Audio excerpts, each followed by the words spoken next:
এভাবে রিংয়ের মতো করে গোল গোল করে কেটে নিচ্ছি। দেখুন কত সুন্দরভাবে এভাবে রিংয়ের মতো করে গোল গোল করে কেটে নিতে হবে।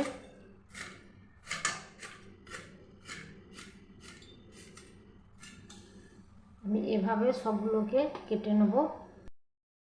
আমার করলা কাটা হয়ে গেছে, সবগুলোকে আমি একই রকম করে সাইজে করে গোল করে কেটে নিয়েছি। এবার আমি ভালো করে ধুয়ে জলে পরিষ্কার করে নেব। আমি একটা কড়াই বসিয়ে দিচ্ছি, কড়াইয়ের মধ্যে দিয়ে দিচ্ছি পরিমাণ মতো সরিষার তেল। আমি সরিষার তেলে রান্নাটা করব, আপনারা সাদা তেলেও করতে পারেন। এবার আমি দিয়ে দিচ্ছি করলা, দিয়ে দিচ্ছি হলুদ, দিয়ে দিচ্ছি লবণ,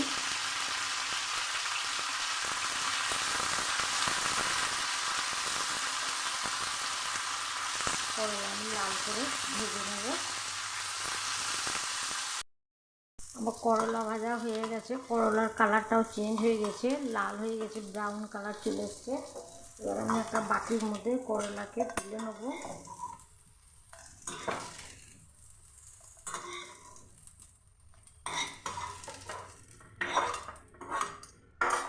এবার আমি দিয়ে দিচ্ছি পরিমাণ মতো, 1 চামচ মতো তেল দিচ্ছি, খুব কম তেলে রান্নাটা করব। দিয়ে দিচ্ছি কয়েক দানা কালো জিরে,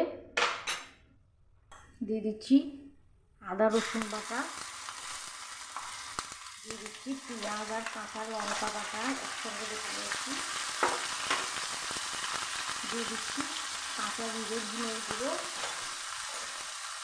দিয়ে দিচ্ছি একটু পরিমাণ হলুদ। তো মশলা লাল করে ভেজে নেব। মশলা ভাজা হয়ে গেছে, এবার আমি দিয়ে দিচ্ছি ভেজে রাখা করলা। করলার সঙ্গে মশলাটা আমার একটু ভালো করে কষে নিচ্ছি। এবার দিয়ে দিচ্ছি পরিমাণ মতো জল,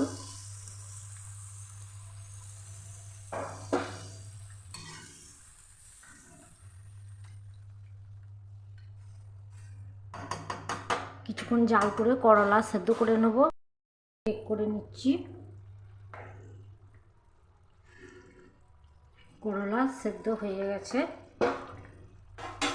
লবণ আমার আগেই দেওয়া ছিল, আর লবণ দেবো না। দিয়ে দিচ্ছি কয়েক দানা চিনি মাত্র, ব্যালেন্সটা খুব ভালো হবে, চিনিটা দিলে স্বাদটা বেড়ে যাবে।